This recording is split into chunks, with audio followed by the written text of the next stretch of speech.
Toxic romances can lead to deadly endings. So, this is an interesting story because you see quite often in the news where you have a couple splitting up, and you see this a lot down in South Florida. And I've got kind of I guess the word is macabre, Macabre? macabre way of expression that some friends of mine in law enforcement refer to these things. And I mean, it's just like anybody. It's that you may know people that have been military, you served in the military. It's like I mean, you deal with death and dead bodies. All you're gonna have, the gallows humor, I guess you call it. And so what we see a lot of, all too often in the news, is you got murder suicides where a woman's leaving her husband. He says, "No, you're not. If I can't have you, nobody can." That kind of thing. You get a murder suicide, or the guy finds out that his wife is cheating, kills her lover, kills her, then he kills himself. And these things happen a lot. So we're going to kind of talk about what's the identity, what's the belief system that somebody has, and what are the connections that they make mentally that tell them that kind of behavior is okay. Because what's interesting is like when breakups happen, is that why they're so hard to deal with and get over is because your whole identity becomes associated with being with that other person. If you live together, you get up every day together, you shower together, you make love, you travel, you're doing things on the weekend with friends, family, and then now all of a sudden they're not only are they not in your life anymore, you don't even talk to them anymore. It's like they're a ghost. They don't exist. And a lot of times people are always, I feel like I lost myself in that relationship. It's like everything you knew, what you do socially, what you do for fun, everything revolved around being with that other person. And now they're totally gone for your life. And it takes time to get back to a place where you feel good. Like I know you obviously went through that in the last year, where you get to a place where you feel good being alone and enjoying your time alone, enjoying things by yourself, reconnecting maybe with friends you may have lost touch with.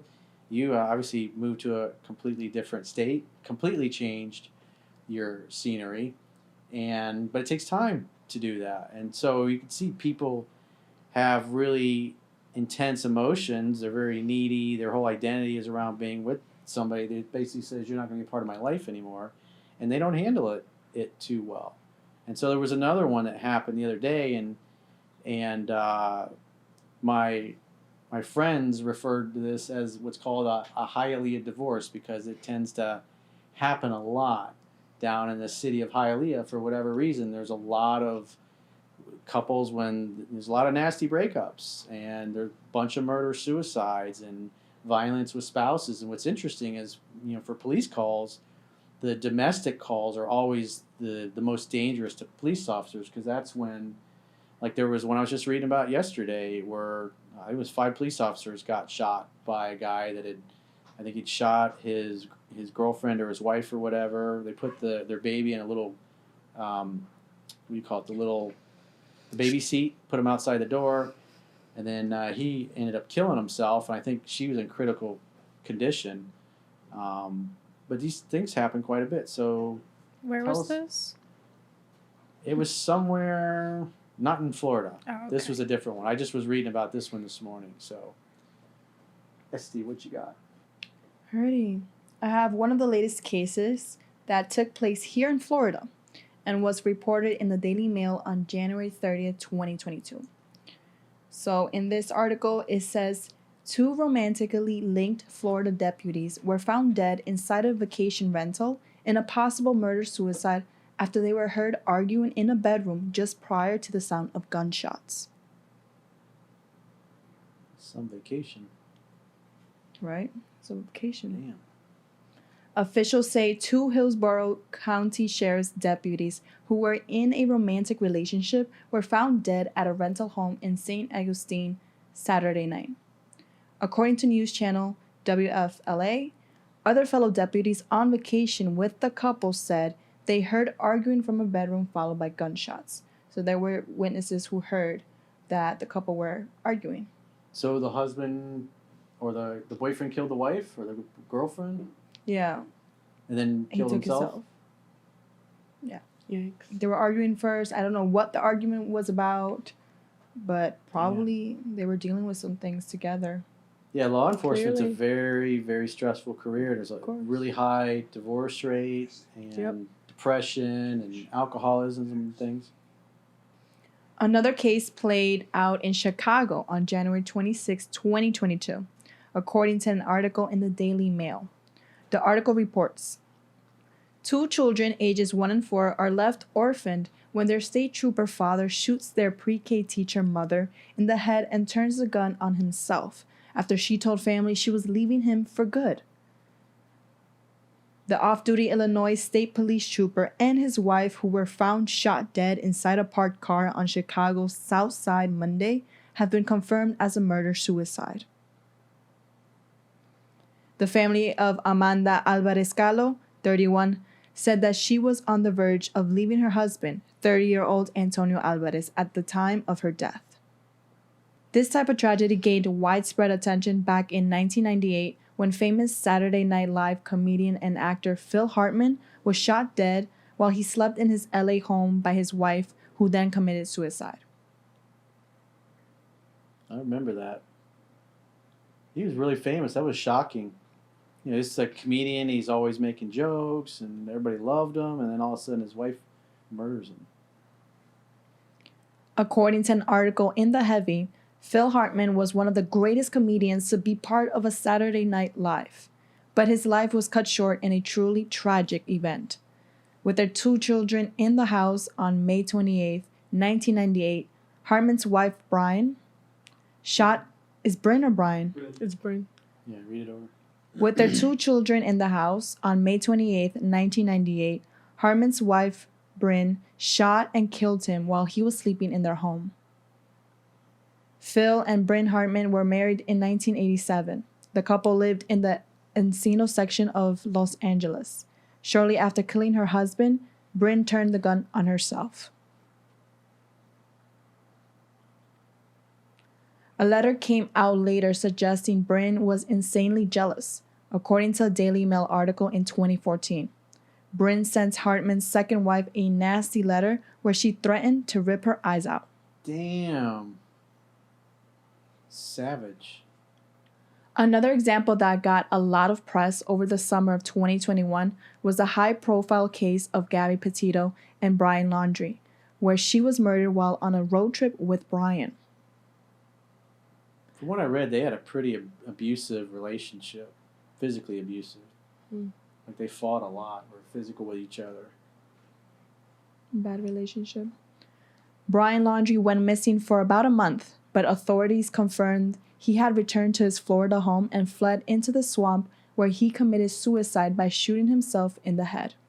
Yeah, so what had happened was he and his girlfriend were on a trip out in, was it California, I think? They were road tripping. Road tripping US. already, yeah. Yeah, they were road tripping. So they were on a road trip in Wyoming, and they had a fight, and then they got into an altercation, and then he killed her. Crime of passion, I guess. And then he hopped in his car and drove all the way back to Florida, and eventually killed himself, and he left I guess the police found a note on him where he had Yeah, there was a admitted note that he left. did it. Yeah. I mean, maybe he was just tired all that time. It's very tough. Corey, obviously these murder-suicides represent the worst case scenario for a toxic relationship. As a relationship expert, do you have any idea as to what's going wrong in these relationships that could lead to such a tragic and senseless result? People got no emotional self-control, for one.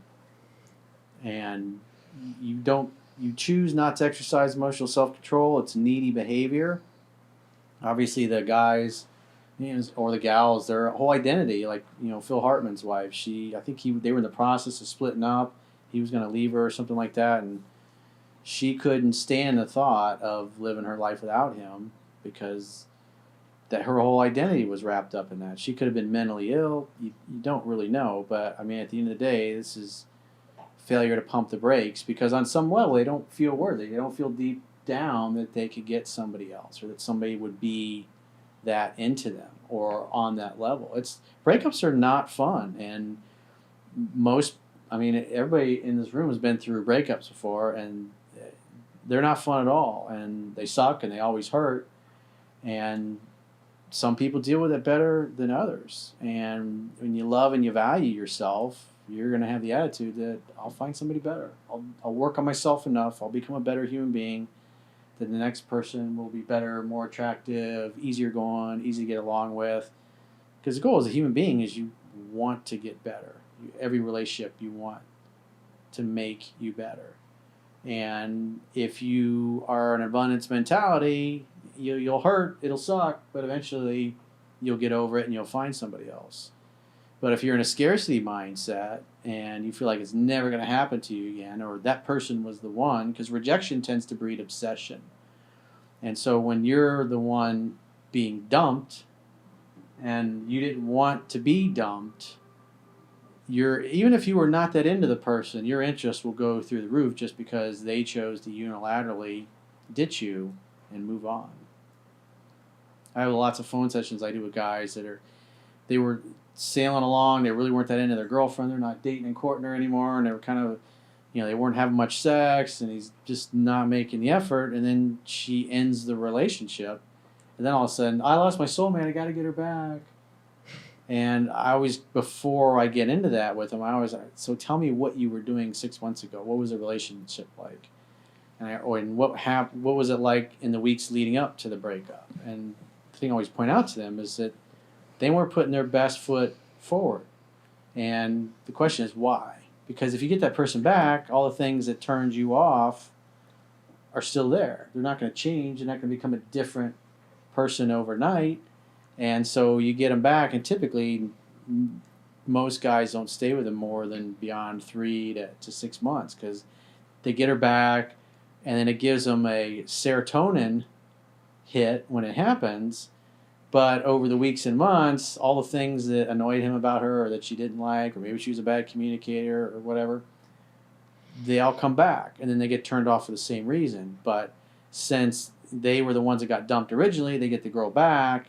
Now when they see it as it is, because I prepare them for this, they oftentimes, then if they end the relationship, they end it on their terms. And it's much easier to move on because they were the one doing the dumping the second time around.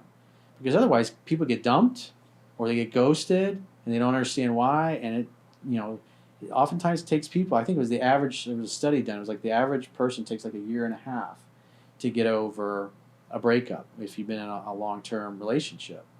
So you get somebody that gets ghosted like that and then, they're probably still not over it 2 years later, because the person that did the dumping, and obviously in ladies' cases, women will typically stay with the guy to the point where they just have no more feelings, and then that's why y'all can walk away, and then 2 weeks later be dating a new guy and having a great time, whereas the old boyfriend, he's still crying in his milk because he didn't see it coming. The guys never see it coming. They never see the divorce, typically don't see the divorce lawyer coming or getting served with papers, and then it happens.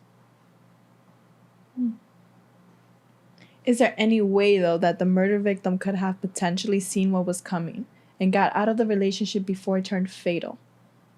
Well, a lot of times sometimes the victims enable the behavior by sticking around, but also there's a lot of times where the person that gets murdered has a restraining order against their ex, and the laws are such that there's really not a lot they can do. Yeah, you're not allowed to go near them, but if you do, they're going to track you down, and you need a lot of evidence on that, because oftentimes people will get restraining orders, and it's the woman just using it to manipulate the guy.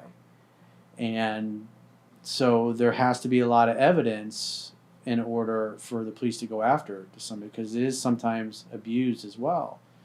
But, the only thing a lot of these women know, they'll even tell the police, he says he's going to kill me. And everybody will know, that the whole family will know about what's going on. And then just the way the laws are, eventually it happens. There's so many cases of that.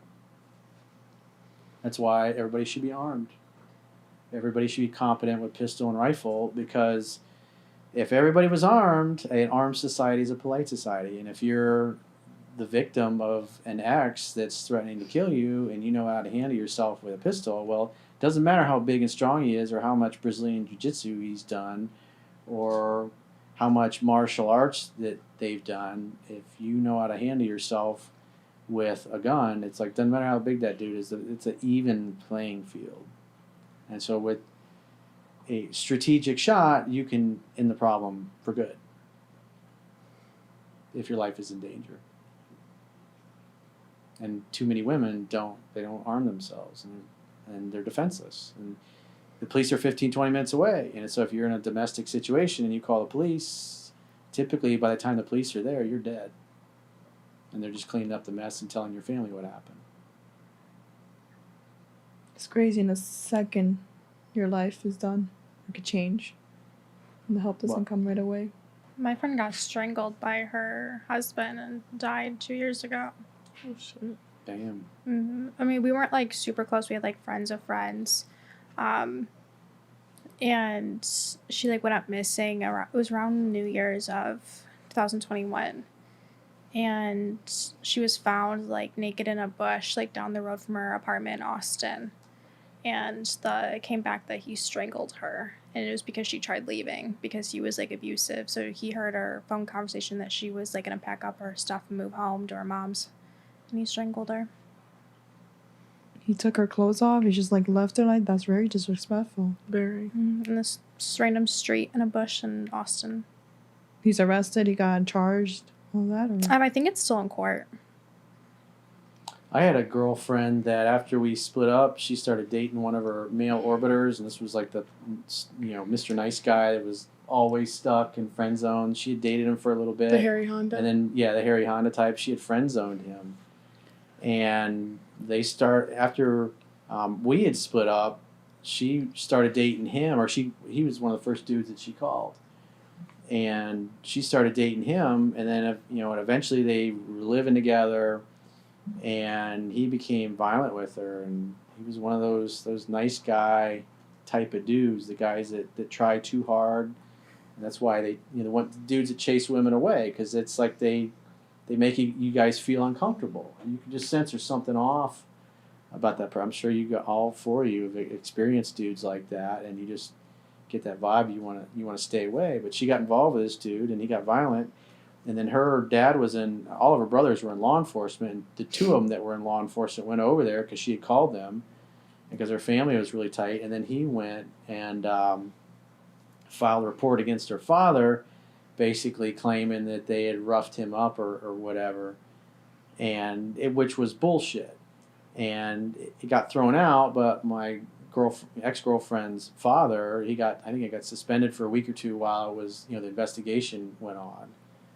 And so it was a pain in the ass. And then she eventually got a permanent restraining order against this guy. And I remember her telling me she walked into a restaurant with another guy that she was with, and had started seeing, a year or two after him. And that ex-boyfriend that had the restraining order, he was sitting there. I think he was on a date with another girl. And then as soon as he saw her, they made eye contact, because he's not allowed to be around her. So he had to pay his bill and hightail it out of the restaurant. Thanks. How do you explain that one on a date? Yeah, she called me after to tell me I thought it was funny. I feel like when it comes to relationships, I'm scared because of that. There's so many incidents happening in this world with your spouse or your significant other shooting you and then himself. Like, that's tough. And, like, how can I trust a person? Mm-hmm. And, like, why would I bring a person into my life and not knowing that fear? Because sometimes when it comes to men, yes, they're, like, possessive and stuff like that. And if we choose to leave, we don't know how that person's going to react. Their emotions are all over the place. They can do violence, and it can then turn deadly. So I feel like that's super scary. And I wouldn't want to, like, be in a position like that. And I feel so bad for everyone else, because they shouldn't, like, be in a position like that in the first place. They should be with someone who loves them, that someone's going to protect them, not do the other way around and abuse them and just treat them so well. There's some people out there who don't have, like, self-worth or self-love and think that's all they deserve. Now, how do we change that? I feel like they need to like talk to someone, be in a support group, or like have friends, a mom. Those things need to be like said, if that's the case, because Read my book and apply it. that's another option. I feel like people need to like know more stuff, that there's help out there. They just got to look for it, and then just believe in themselves that they are worthy, because we are worthy. People are going to act consistently with how they view themselves to be, and it doesn't matter whether the view is accurate or not. If they see themselves as a piece of shit, then they're going to act that way. They're going to attract people into their lives that validate that model of the world that they have, that validate them. Oh yeah, I am a piece of shit because I get treated like a piece of shit, and so that feels normal. It matched their thoughts and their beliefs, match their reality. And you get the women that think, hey, I'm going to fix this guy, or maybe I won't try to get him upset as much. They rationalize the abuse, and they stay in it. Plus, when they're threatened, if they go to leave, that makes it even harder. So you're dealing with somebody that's got a low self-esteem, already doesn't want to leave because they're kind of stuck in that negative mindset, but then they actually, still the same person with the low self-esteem, they want to go leave, and then the person says, I'm going to end your life, basically. You can understand how it's easy for somebody that's violent, and manipulative, and abusive to control that person, because they don't feel good enough to get out and to do anything about it. And they stay, instead of dipping out at the first sign of violence or something going wrong, they make an excuse and they put up with it, and then eventually they get serious. So do you think like a lot of this could be avoided with like not a positive, but like a good mindset? Everything in life is mindset. The reason why people don't have the things that they want in their lives is a story that they tell themselves about why they can or they can't have it. And so if you don't believe it's possible to be successful, or to get the job you want, or to date the person you want, it's like you won't take any of the risks to make that happen. You won't fill in your knowledge gap if it's a job, or if you're, a lot of people come home, they go, oh, my job sucks, but they never do anything about it. If you don't believe you're worthy of a better job, then you stay working in a place that you don't want to be at. Or if you get passed over for a promotion, and you've got, because I deal with that a lot of guys I coach in the corporate world, is because they're trying to navigate that part of their career. They hit a glass ceiling, or they get stuck under a manager that is there because they're tenured, not because they're competent, and then their forward and upward advancement stops. And it's like, how do you tactfully go around that person to talk to the higher ups and get back to doing things that you want and you love and you enjoy? Because you say the wrong thing, now the guy that's your boss is, you made him look bad, and now he wants to do everything he can to try to get you fired and pushed out of the company.